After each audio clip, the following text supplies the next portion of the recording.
Welcome.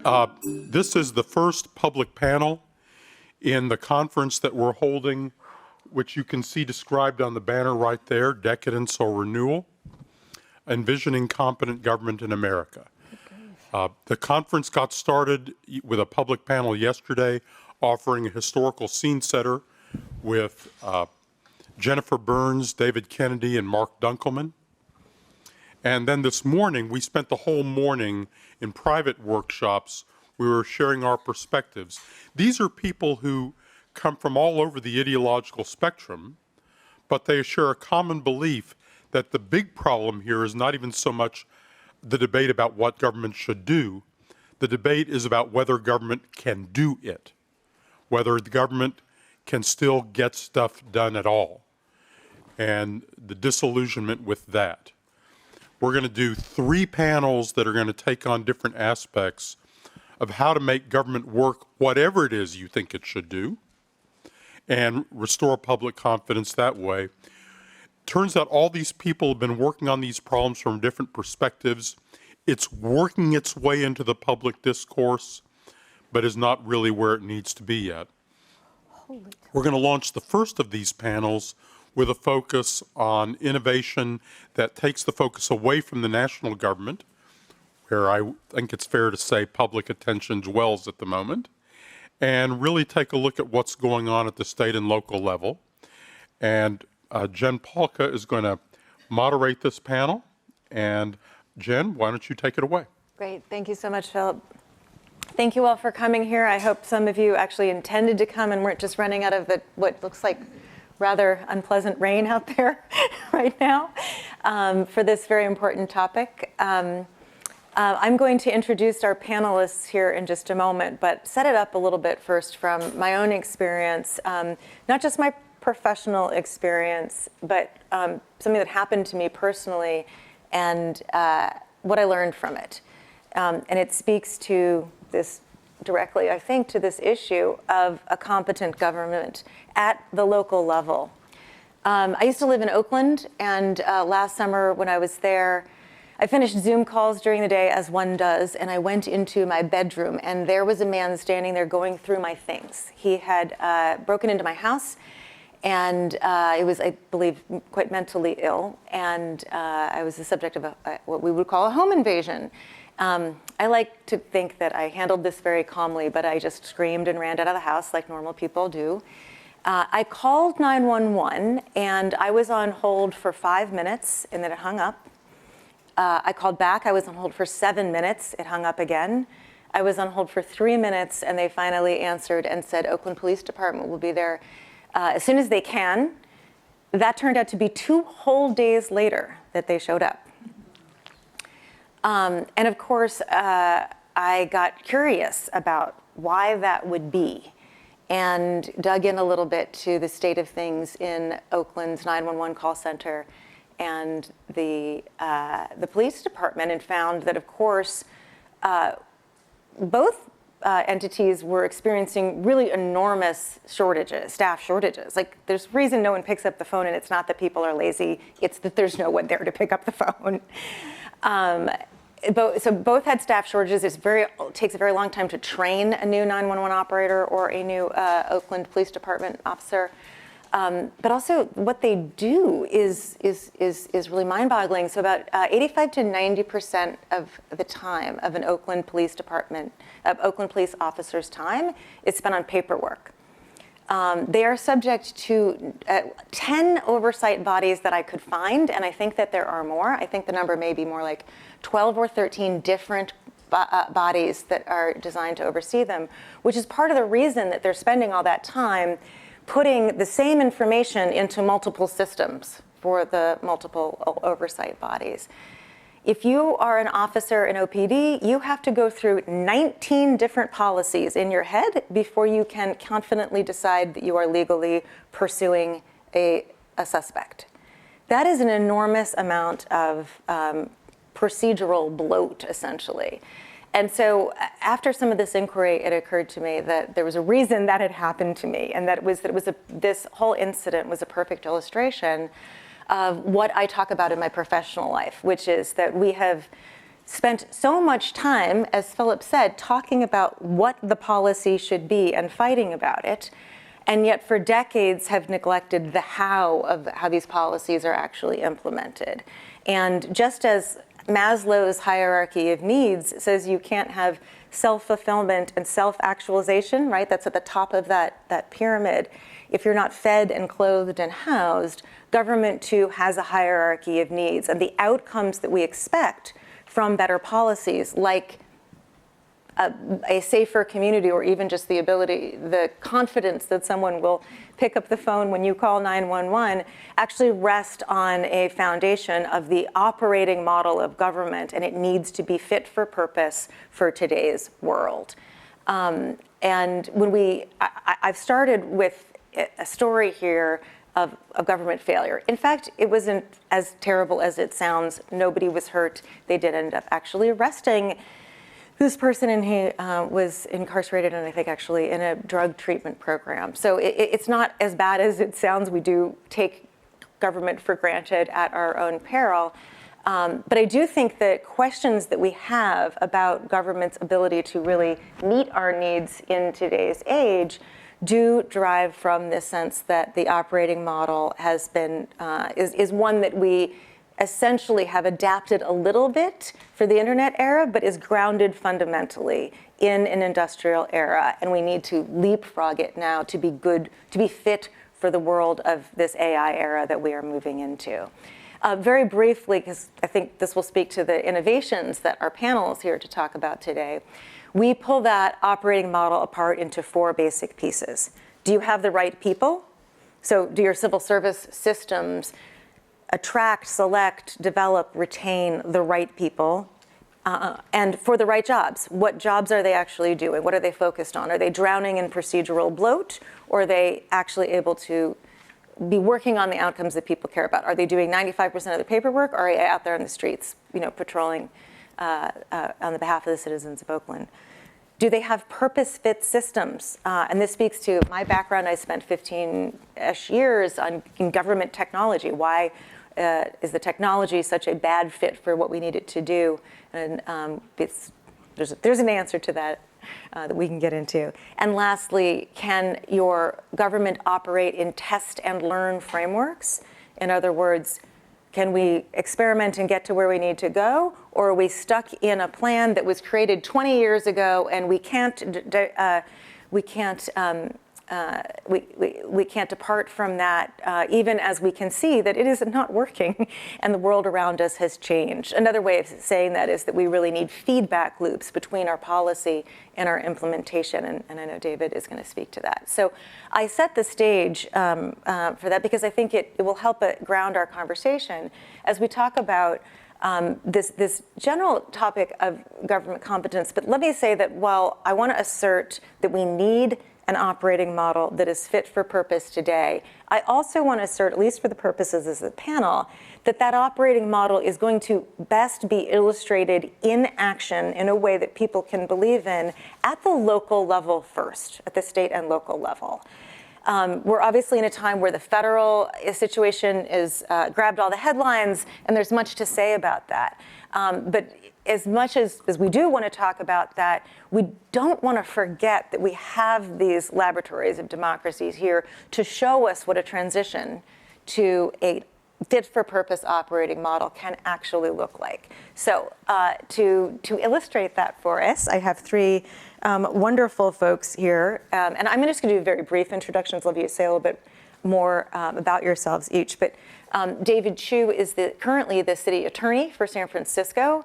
I'm going to go out on a limb, though I don't think this is a stretch at all, and say that he is the most innovative city attorney in the country, but also one of the most thoughtful elected leaders about this whole issue of the model that we need today. And I'm excited for you to hear a little bit about what he's been doing. I got to know him when he was an assembly member. He's had a long history in elected office, but he was very impressive in interrogating our head of the Employment Development Department about the failures of pandemic unemployment insurance during COVID. And much else to say about David, but we're very glad to have you here, and we'll get right back to you in a second.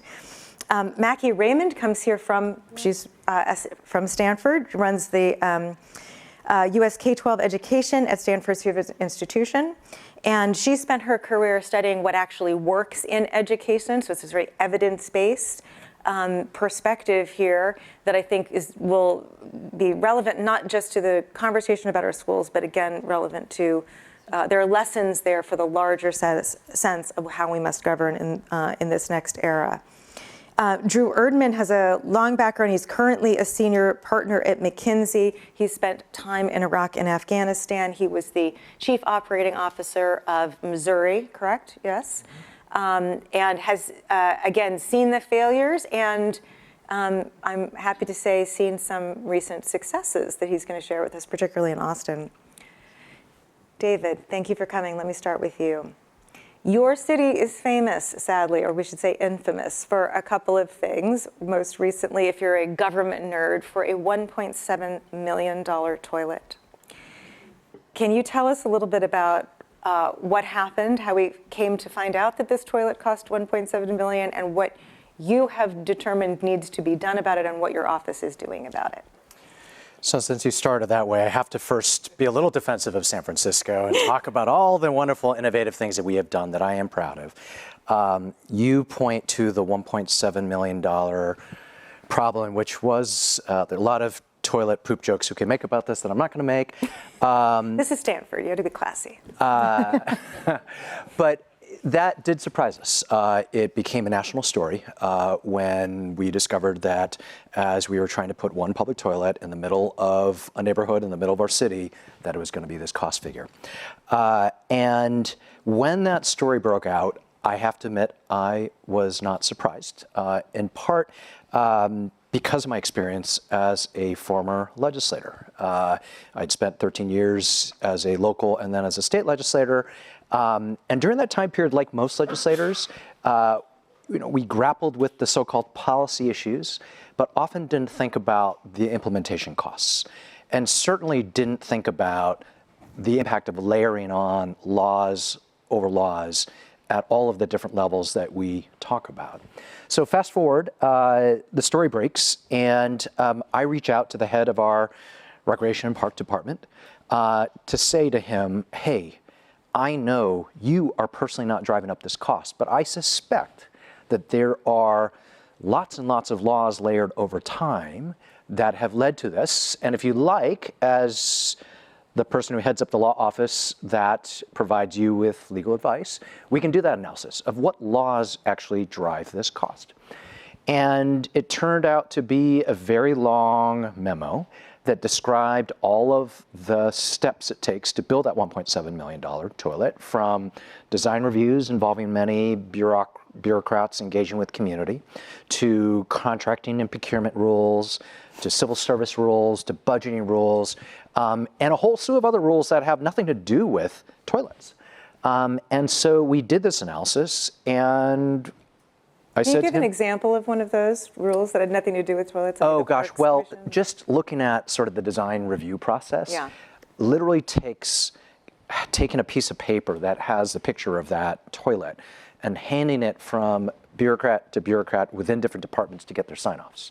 And what would happen is it would go to bureaucrat A, who would say, okay, fine, go to bureaucrat B, who would say, you need to fix this part, which then requires kicking it back to bureaucrat A, before it can get to C, D, E, and F. And so just that process of design review that also involves community input. And as you can imagine, every time the community has a different thought on exactly how it should look. I mean, one would think this was literally gold-plated, but that process took a lot of time, and time is money. And every one of those bureaucracies involves money as well. And so to some degree, this toilet was really emblematic of what I have seen in sort of this new role, having left the legislature, now in a role advising implementers, advising folks who actually have to deliver results for the public. And when we put this analysis out there, it was helpful for the public to understand and not necessarily blame it on, say, one or two bureaucrats. And through that process, we were able to say to the public, do we really need this section of code to govern this? If we were to eliminate 90% of this work, we could reduce the cost of this toilet. And that's actually what we did. It took about a year, but we ended up being able to produce a $300,000 toilet. But it required us for the first time, I know it's hard not to laugh hearing about this. It's better. It's red colored, it's not yellow colored. But suffice it to say, we were able to develop a cheaper toilet, and obviously that is a example for the future. Now, to me, this is one of many, many examples within our government and governments writ large across the country of what doesn't work. It happened to be a very, very public one that was, frankly, quite embarrassing to our city. But this process that we went through of doing the analysis to say, why did these costs add up? What do we do about it? I do think led to a better result. I want to stick with this just for a second. You've done some work with Dan Ho's Reg Lab here at Stanford to use large language models to understand some of the archaeological layers of San Francisco's code in order to streamline it. I'd love you just to mention that briefly. And also, did that actually, did you find any connections between the escalating costs for the toilet and things like the boards and commissions that the LLMs helped you find? Sure. So Jen is referring to a couple of things that we did. One, so there was a reporter a couple years ago who walked around our city hall and asked a question to all of the key decision makers. And the title of his article was, "Only one person at City Hall knows the answer to this question." The question was, how many boards, commissions, advisory bodies are there over San Francisco city government? The mayor's office didn't know the answer. The legislators didn't know the answer. Department heads didn't know the answer. It took my communications director 6 hours before she was the person who provided the answer to this reporter. And the answer she came up with was 183. Okay? City and County of San Francisco, 183 governance bodies. This includes, for example, at this moment, 5 commissions and advisory bodies that address homelessness. And I could go example by example of what that looks like. We actually asked the Stanford Reg Lab to do an analysis to just ascertain if our number was correct, and it turned out our number was a little bit low. They caught a few more, but suffice it to say, that is way too many. So when this article came out, there was a bit of an uproar. This doesn't make sense. There were a group of folks that placed on the ballot a ballot measure to say 183 ought to be slimmed down to 65. Somewhat arbitrary number, but that wasn't an unreasonable number. They didn't dictate which 65. They simply said, we're going to slim it down to 65. That created a different reaction from folks who are really invested in the status quo. So there was a competing local ballot measure that was placed on that said, we don't want to bring it from 183 to 65. We want to create a commission to study the commissions. And guess which ballot measure passed? The commission to study the commissions. So at this very moment, we have a process by which in San Francisco, we are going through 183 plus to figure out which of these commissions we're going to get rid of. And as you can imagine, there are interests around every single one of these. And I do not want to, I'm not going to criticize the perspectives of any group of folks who care about any advisory committee, board, or commission, because each of them were certainly enacted at a time when people thought that these were important. But over time, what the data shows is that the vast majority of these commissions not only don't produce much, but many of them aren't even meeting on a regular basis. Many of them are not even making quorum. But I can assure you, virtually all of them have constituencies that have come out of the woodwork to protect their commission, their advisory board. And that is a conversation that we are grappling with as we speak. So you're speaking to this issue. I mean, you saw it in the, at least 10 oversight bodies for the Oakland Police Department of sort of the accrual and accretion of process and procedure and stakeholders over time, which has sort of created this very sclerotic government that we have. And you're doing amazing work to try to chip away at that. The LLMs are helpful. That maybe the voters aren't always so helpful if they chose the second option. Mackie, you are advocating for something, I think, more radical than that, which is less, let's clean off some of these layers, and more, we really have to create entirely new new institutions to do this work. You've come to that conclusion from looking at school performance. Can you talk a little bit about how you got to that conclusion and why?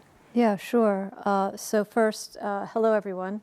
I'm delighted to see you all here to the extent that I can see anything with these bright lights. I am excited about sharing some of the work that we've done here at the Hoover Institution about looking at the United States kindergarten through 12th grade, elementary and secondary public education system. We've been studying this for the last several years in terms of what do we know about the way in which innovation has been attempted and whether or not it's been effective. And the conclusion that we came to after extreme amounts of study was that the existing system conspires to maintain a status quo, and innovations that we try to make at the margin, which is the way typically new programs are introduced, are almost uniformly eaten by the system itself. It may take a while, there may be a little bit of a foothold, there may scale a little bit, but basically the system conspires to eat their young. And what this suggests to me is that the framework by which we operate our K-12 system, we call it an operating system in the same way that Jen calls it an operating system, is actually responsible for a lot of the stasis and entrenchment that we see.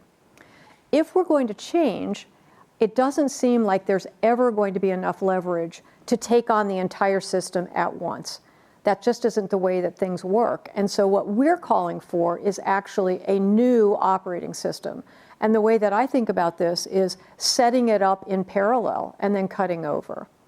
And the purpose of this is to actually bring a different ethos into the idea of running our public school system. Instead of having people who are far away from the classroom making decisions about what happens between teachers and students when they don't know the students, they don't know the communities that they're working in, they don't know the history of what has been tried with students in particular places, they mandate solutions that are typically one size fits all. The legislature comes in and lays on extra rules, extra regulations, extra programs and mandates. And what happens is that the classroom becomes completely entrenched in rules and regulations that they can't control and they can't change. And what we're calling for is to flip that. That actually what we need is a system that actually serves the instructional experience between teachers and students. I don't think AI is ever going to remove the human element of that learning experience. I think it will augment it in many important and innovative ways. But we need to allow innovation to happen in the learning experience so that kids' needs are being met, adapted in real time. And innovation becomes something that is a typical process in schools, in districts, and in systems. You would think that that would be a horrific thing to try to do, and yet we have examples in large numbers around the country where we know we can get systems to be adaptive, we know we can get them to be innovative. If we allow that as the typical way of doing business, those would have a much larger chance of actually catching on.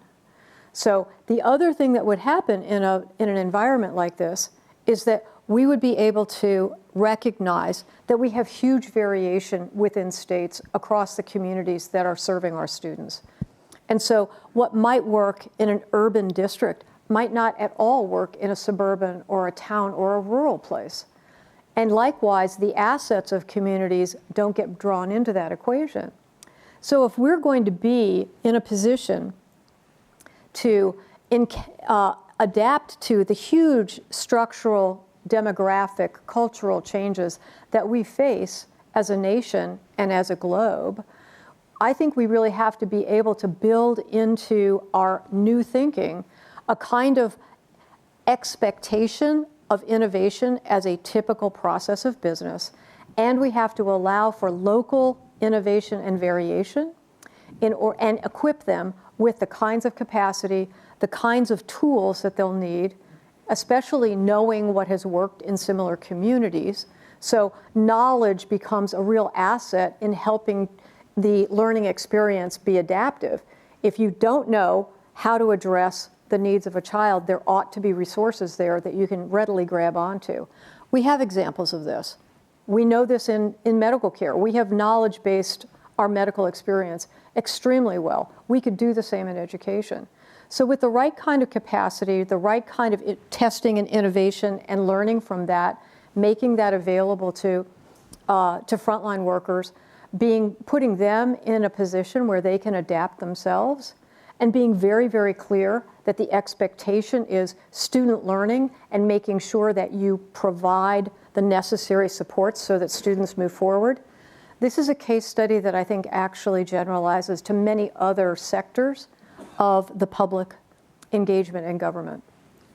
Let me push you on two quick issues then. One is, and I know I just said that we're going to talk mostly about the how and not the what, but there is this new what in California on education policy of trying to, I suppose, borrow a bit from the Mississippi Miracle, they call it, but the surge in testing scores in the southern states as they have required the schools to go back and teach phonics. As far as I understand, that's sort of the core of it, not an education specialist. You know, I used to live in Oakland. There's an article in Berkeley side about how the teachers in Berkeley just still kind of think they want to do it their way, and they think that the Lucy Caslon method? Calkins method is just better for their Whole kids. language, it's called. Better for their kids. But this is better, you know, they're actually asserting that sense of, but we do know these kids, and we think these kids want, are going to benefit from this method, despite don't tell me from the top that we need to teach phonics. How does that play out for you in terms of this issue of local control? So it's a great question. And I think the core of this is actually a criterion or a standard of professionalism that we ought to expect our educators to meet. Mm-hmm. And part of that is something along the lines of we always evolve our practice to the best known. We don't expect doctors or nurses to stay in the same practice lane that they've been in from their training. And yet we allow teachers to do that.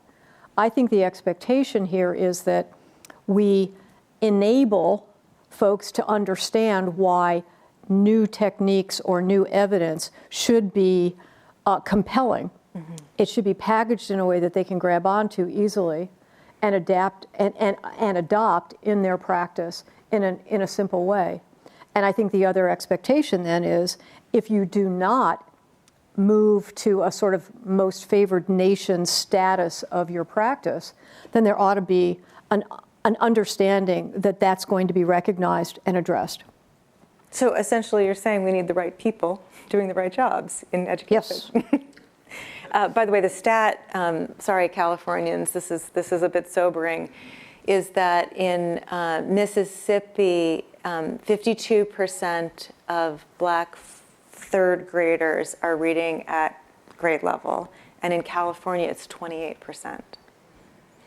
So yes. we've definitely fallen behind. I'm excited to see this policy come through. I hope that we can implement it in the way as effectively as some of these southern states have to see this surge.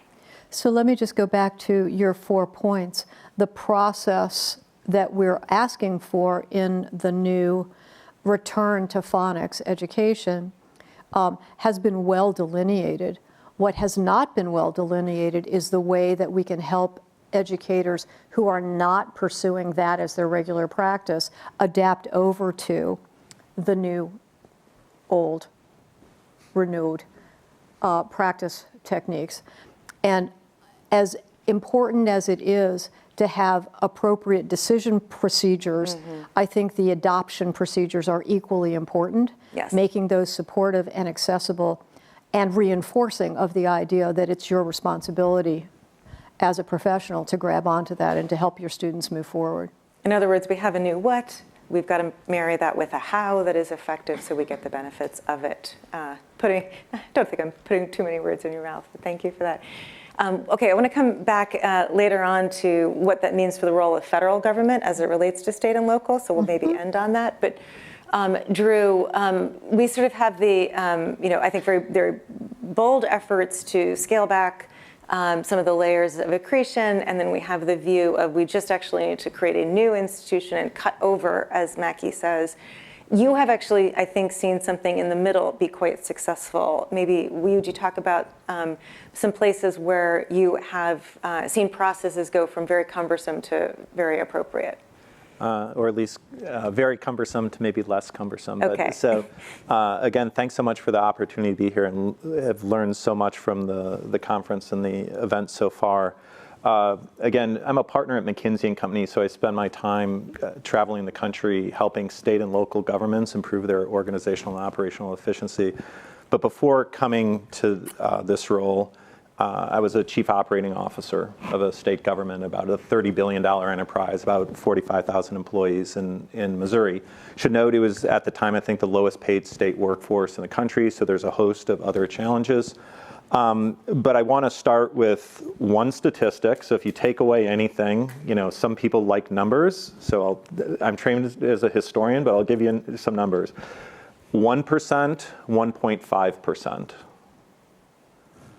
And I would argue that's why I do what I do, which is our research shows that if there's a 1 percentage point increase in customer satisfaction in government services, trust in government overall goes up about 1.5%. So as we say, in a kind of trust deficit environment, that's one of the reasons of why fixing some of these operational challenges has a positive halo effect. So I want to stress that as one of the takeaways of why innovation in this space matters. I'm going to tell 3 very, very quick stories to set up a longer case study.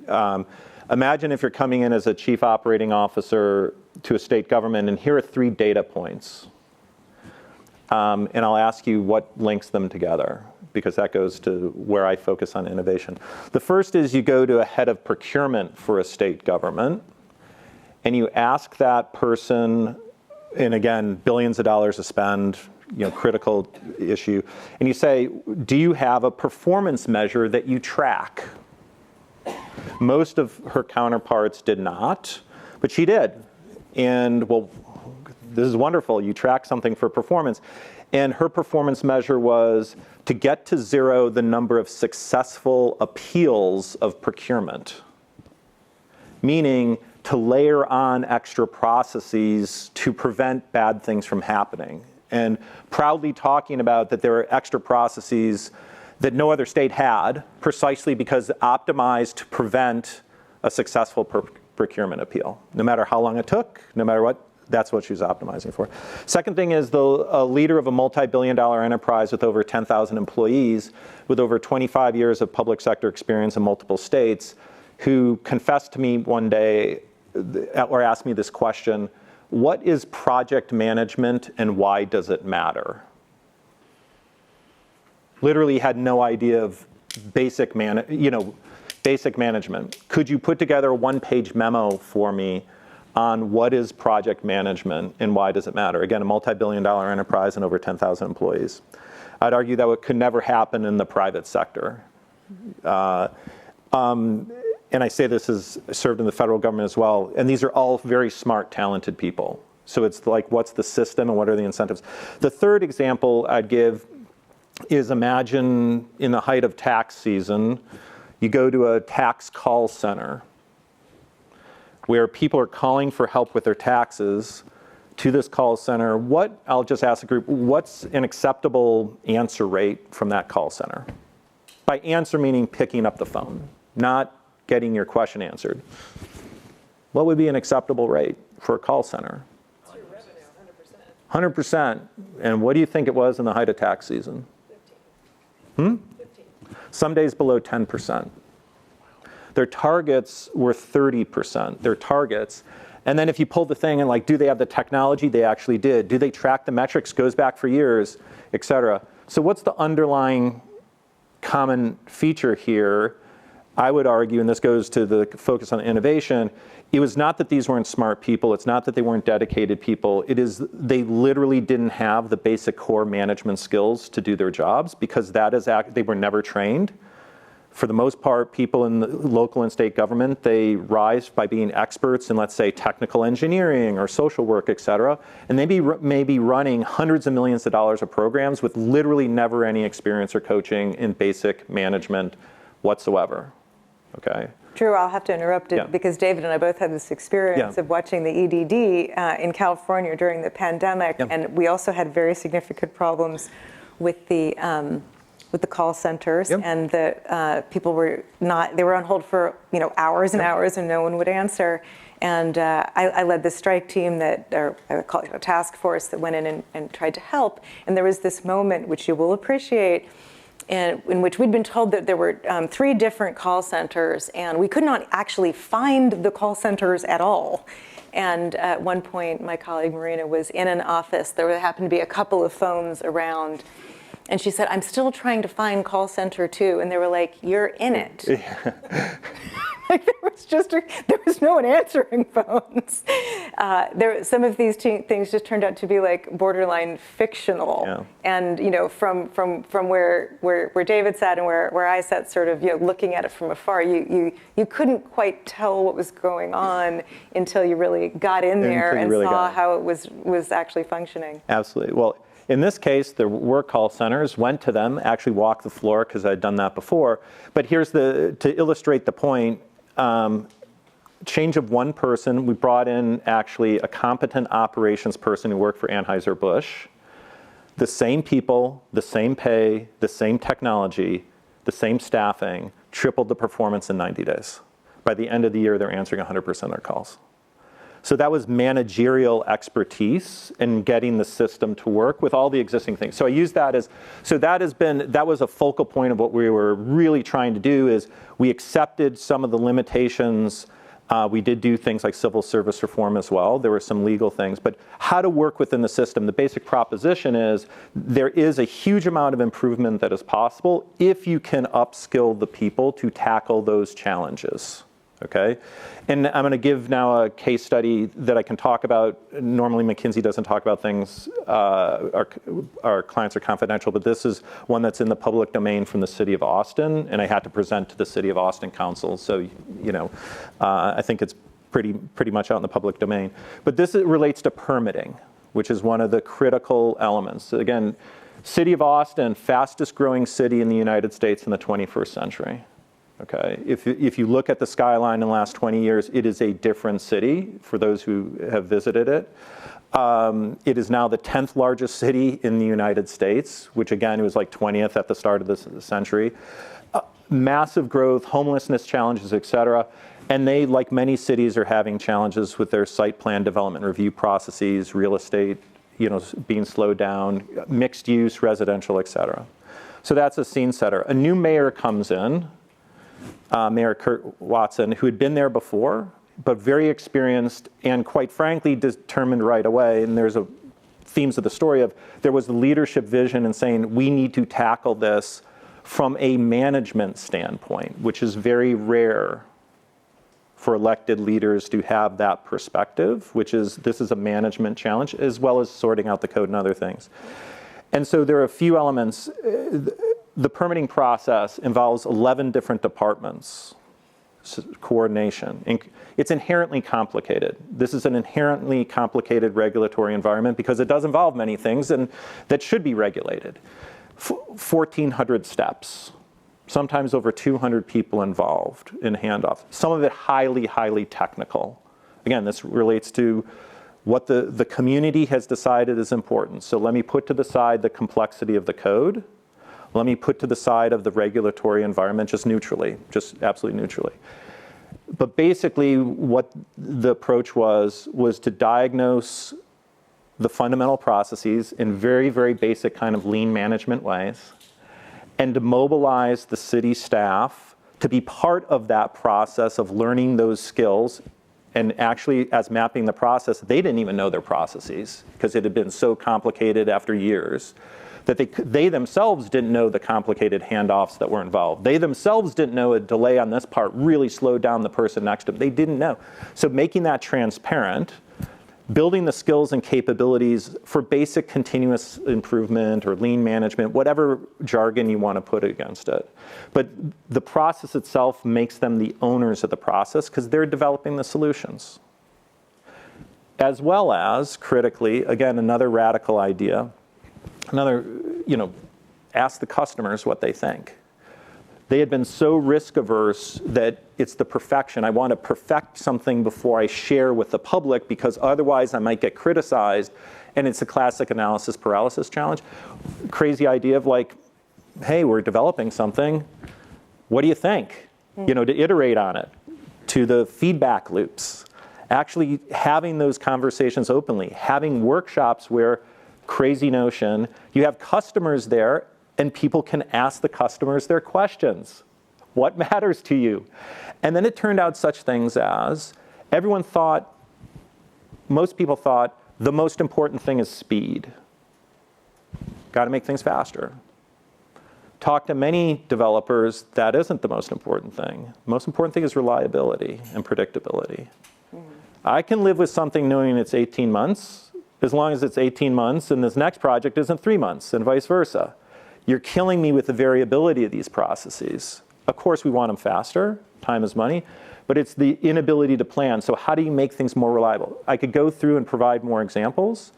But the basic proposition here is to step back and say, managerial competence, how do we embed that? How do we train people up down to the front line to work in a new way, which is tied to, like, quite frankly, empowering them to change the system. Wait, why do we have these extra double checks in this system? Shouldn't we just have one person checking on this? You're right, we should. And amazingly, it's like scraping barnacles off the hull of a boat, right? It goes faster. So then, the punchline to this is, two punchlines, and then one cautionary note. So the city reports within 6 months, core processes, backlog is at historic lows. Core processes have been cut in half, the turnaround time that they're tracking, significant improvements in performance. Great. Also part of this effort, which is fantastic, we weren't associated with it, part of the innovative mindset of willing to try new things, at the same time we're introducing, this is back in like 23, some of the ideas of what generative artificial intelligence could do. It turns out the city of Austin then was like the first city in the country to adopt artificial intelligence in a pilot to help accelerate the review processes, and they're doing that now and cutting out big chunks of their time of their processes. I'll give one other anecdote to tie it together of some of the absurdities of this that were only visible once we mapped the entire process, but also listen to the customer. Because the city staff would say, hey, we're through our process, we've finished our paperwork, and goes out. And the customer still would sometimes wait a month. They would have the documentation. And why was it? It was because it required wet signatures. That was a state law, actually. The state law couldn't be changed. Let's just accept it. And so the city of Austin's like, then you pull the thread on why, what's going on here? It turned out in the city of Austin, there was one paralegal who would sign on all the site plans. One. So if that person went on a vacation in the fastest growing city in America, literally no one could sign the forms. So crazy idea, they cross-trained another paralegal. But I say that like the planning department, that was outside of their control, but through the process of getting the customer feedback, it put it on the table for the legal office, like, oh, we had no idea that we were totally jamming up and adding 1 month of cost, and we did the calculations of how much the cost was for every month of delay. That's like a significant delay and a significant cost. Okay, what's the caution here? I've shared this story elsewhere, and other cities have been inspired by it, and it's not us, it's the city staff. At the end of the day, we help, helping amazing people do amazing things. At the end of the day, they're the ones driving this. But here is the cautionary thing. It comes back to the mindsets, the art of the possible. One city that I will say is a major city going through where permitting is a major issue, when we shared this case study, which is public, when we shared Austin's numbers that they publicly reported their improvements, this head of performance for a major metropolitan area in the United States said, that's a lie, can't be done. Total art of the possible. That person's mindset was, that kind of change is inconceivable. Did not even listen to anything, just literally said outright, that cannot be true. Cannot improve like that. What are the odds, do you think, that there's going to be any change, no matter what, in that municipality, if the people leading it have that mindset?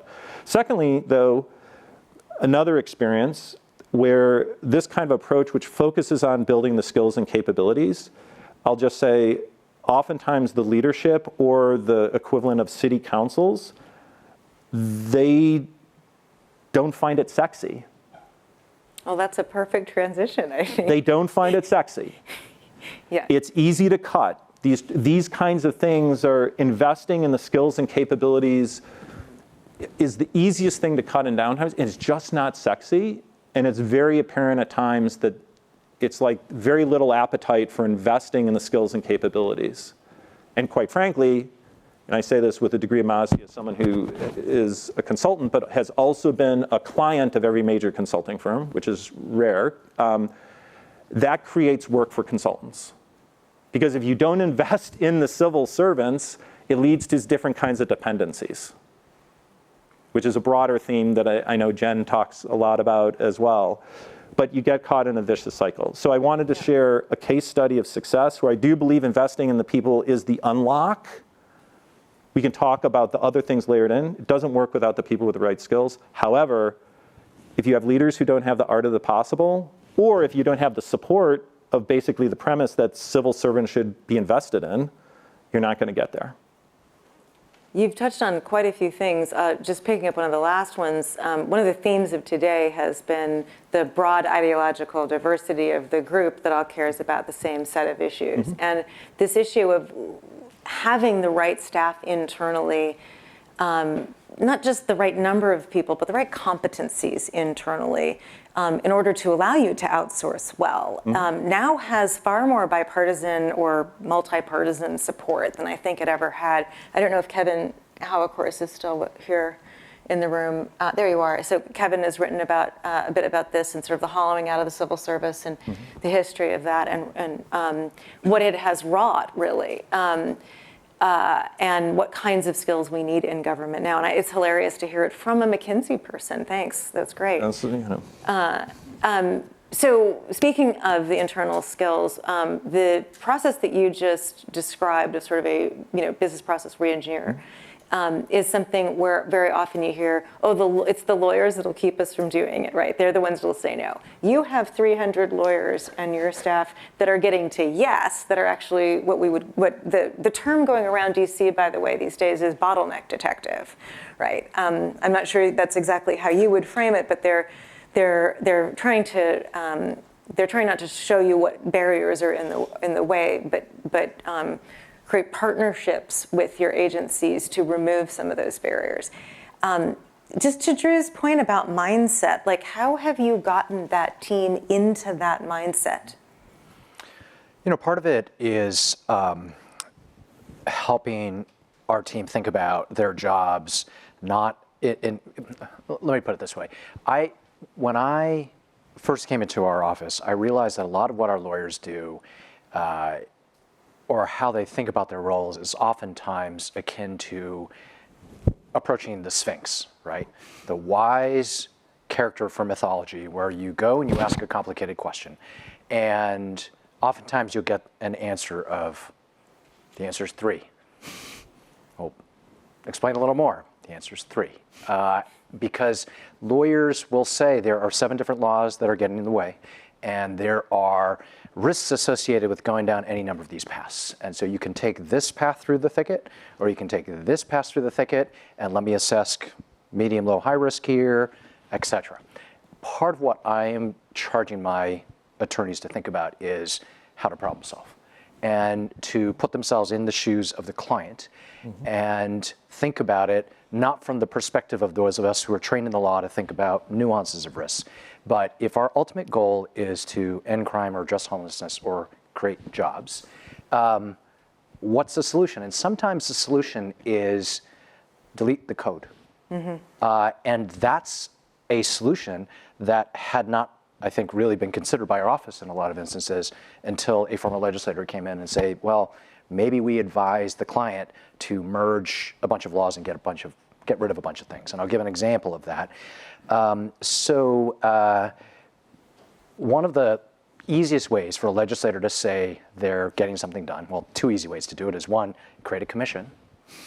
We're going to create a bunch of folks, Citizen Advisory Commission, to solve this. Great, and that's what I did, and that's what I will campaign on in my next election cycle.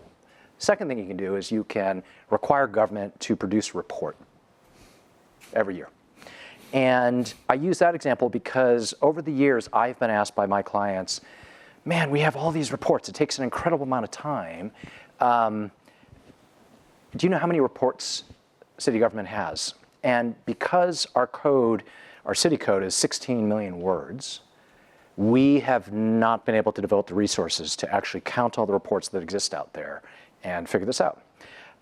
Until a professor from Stanford Law School, Dan Ho, came to me and said, we have this regulatory lab and we'd like to put your city code into our LLM, our large language model, and we will ask it a question that you want us to pose. And I said, well, why don't you ask it, how many reports does San Francisco city government have to produce every year? So we popped it in, and within short order, they told us about 540 reports required across our city government. I took those reports and we went to 100 plus clients and we said to the head of our planning department, our police chief, the head of our public health department, how many of these reports do you think are actually helpful? What do we need to do? And they came back and said, probably 2/3 of these, for a variety of reasons, we're not going to want to get rid of, but 180 of them we could probably get rid of and or combine with others. And so we actually then produced an ordinance to delete and merge 180 reports, which, as you can imagine, is going to free up countless hours of time and not produce information that will either collect on shelves or create more cynicism by the public in order to free us up to do other things. And part of this is just, again, thinking about what is useful for our clients, what is useful for the public, is there a way for technology to be used differently? Can you say briefly what State Legislator Chu thinks of, or rather what City Attorney Chu thinks of State Legislator Chu? Yeah, so I have probably close to 200 local and state laws to my name. And I like to think I had a reputation of being a pretty thoughtful legislator at both the local and state level. And like most legislators, you focus on whatever issues you're working on and you think, I need to deliver something to my constituents who voted for me to go to City Hall or to the state capitol to get things done. And what getting things done for a legislator is getting an idea, typically a policy, baked into some code that gets voted on by a whole bunch of my colleagues and then signed by a mayor or a governor and becomes law. And unfortunately, most legislators, once you get to that end period, you rinse and repeat. You're like, great, I got that done, now I'm off to the next. And I campaign on, and you build your political reputation as someone who can deliver and pass laws. But as we know, all of us, and we've been having this conversation during this conference, that is only the beginning part of the conversation. And so little of our time is spent on whether these laws that we actually passed are having the impact that we wanted to have. There is obviously in our state constitution, in the US Constitution, and city charters, there is a huge wall between legislators and the executive branch. And it's not just baked into constitutional doctrine, but it's baked into day-to-day reality, whereby as legislators, we almost never engage with folks from the executive branch about what's working or what's not working, and there's not that feedback loop that you were talking about before. And so what this meant was when I became a city attorney and my lawyers would come to me and say, hey boss, we're now being asked a question about your law, AB, whatever.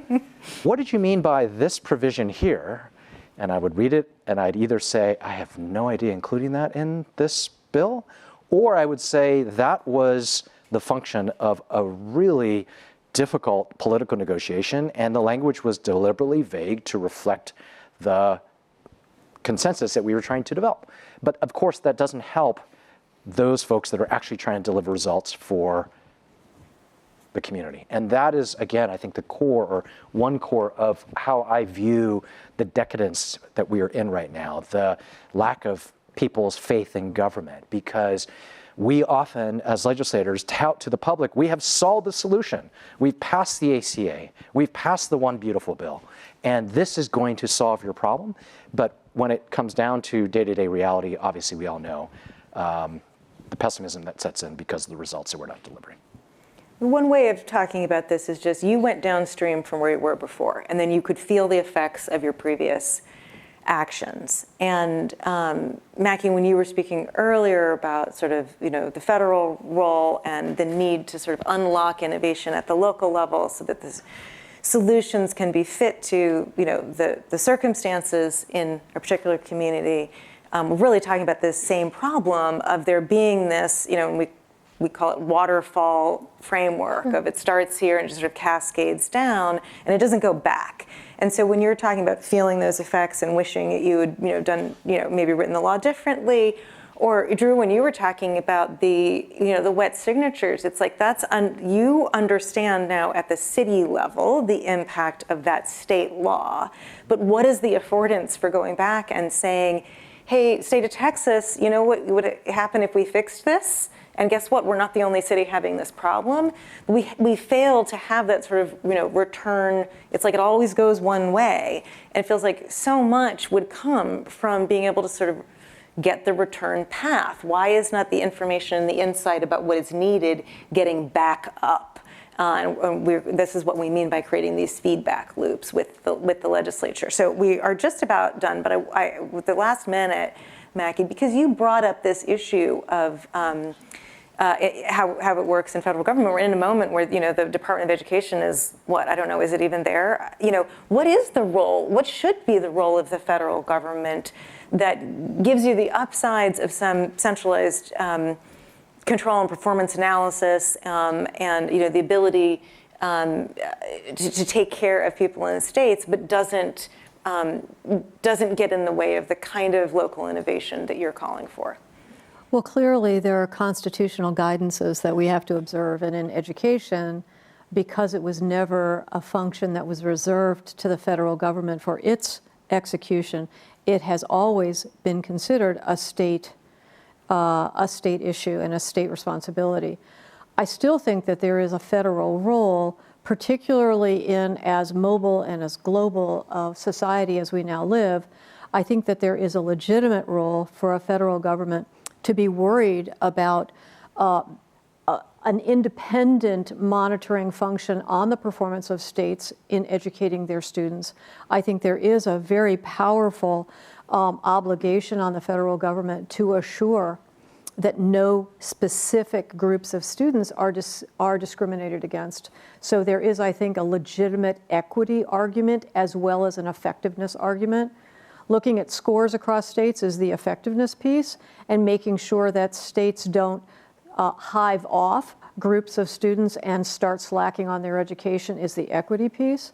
I also think that there's a really important scale issue at the federal government, in the same way that there's a scale issue at the state level, that you don't want local district organizations to undertake some of the very large scale efforts that are going to duplicate fixed costs in every single district. Mm-hmm. There are things that legitimately are scaled appropriately at the federal government, and those include things like really large scale research and development, creation of knowledge, the kinds of analytics and data collection that allow people to make inferences across geographies that we would not be able to do if we didn't have national data and national analytics.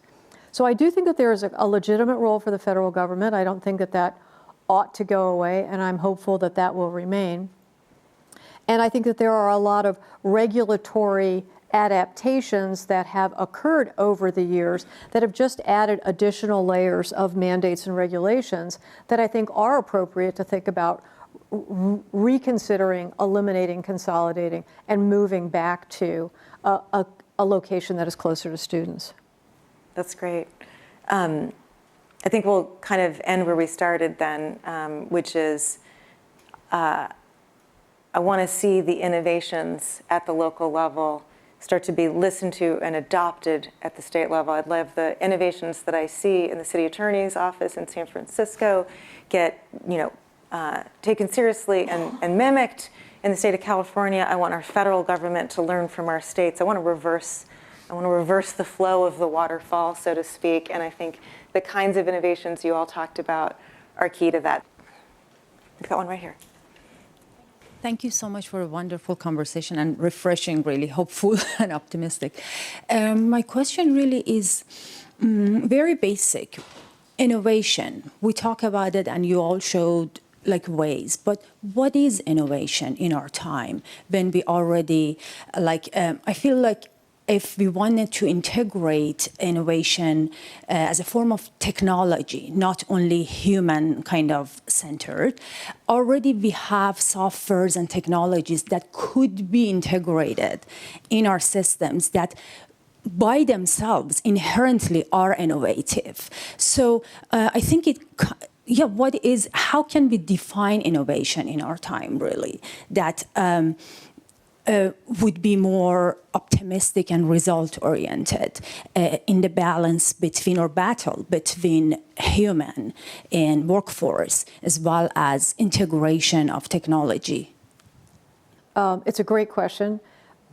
It seems to me that innovation can only be assessed relative to a desired outcome, because innovation automatically means change, right? And so you could imagine innovations have a curve to them, and some of them are positive and some of them accidentally become negative or intentionally become negative. We talked about some of those in our morning session this morning.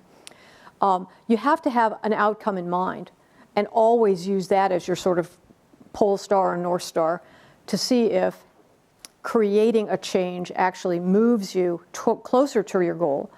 And I think that necessarily requires the kind of iteration that you were speaking of earlier today, that you have to interrogate the existing practice, and then you have to imagine and test, going back to testing, whether or not adopting a change is possible. You try it for a while, you look at it, you see if it actually moves you forward, and if it doesn't, you stop doing that.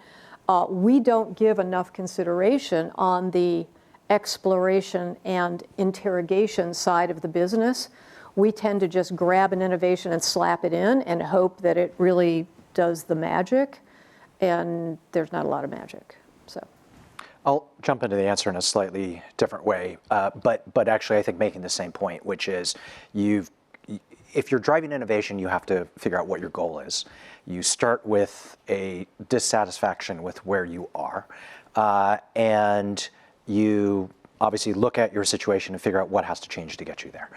In our city, not too long ago, we discovered it took us on average 11 months to hire a staffer. So from the moment in which a department head says, I have an open rec, to when the hire starts, 11 months.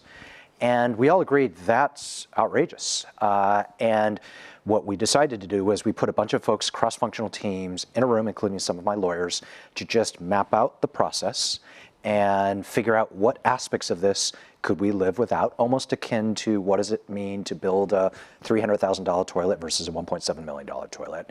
And we were able to shave 6 months off that process. Now, I still believe 5 months is way too long on how long it takes for us to hire, but that's certainly better than 11 months. We're doing the same thing on permitting reform. We have at the moment in our city, if you want to open up a yoga shop, you've got to navigate 15 to city departments to figure out these things. We're doing the same thing in process mapping. It's pretty arduous, but if you know what your goal is, which is to speed up the cost of, or the time to open up a business from 3 years to 6 months, mapping it out really helps. I think the last thing I'll say is this idea of testing and implementing is something that is accepted in the private sector, where you have lots and lots of, say, startups or companies that are experimenting in different marketplaces and moving forward, but not accepted in government. Government is usually expected to involve some sort of status quo. And we've got to shift the mentality of how we address things to allow for what I refer to as more piloting, to understand that you're going to try a bunch of things, and some of these by definition are going to fail, but you want to fail fast and figure it out fast and then shift your resources to what's actually working. And the political system, the political process doesn't give a lot of space for that failing fast, failing forward, but then succeeding to happen. I could give 100 examples of where we ought to be doing that, but that's something that we're certainly thinking about. How do we make that more politically acceptable? I was just going to add, just to clarify, innovation should not be equated with technology. It's just new ways of working. And I think that what's being highlighted here, and this is something encountered in Missouri, was basically one of the big innovations was getting people to think differently, to think, do, learn, do. Like, we can analyze this thing forever, do something, take stock of where you've gone, what's the data, what is it telling you, and adapt.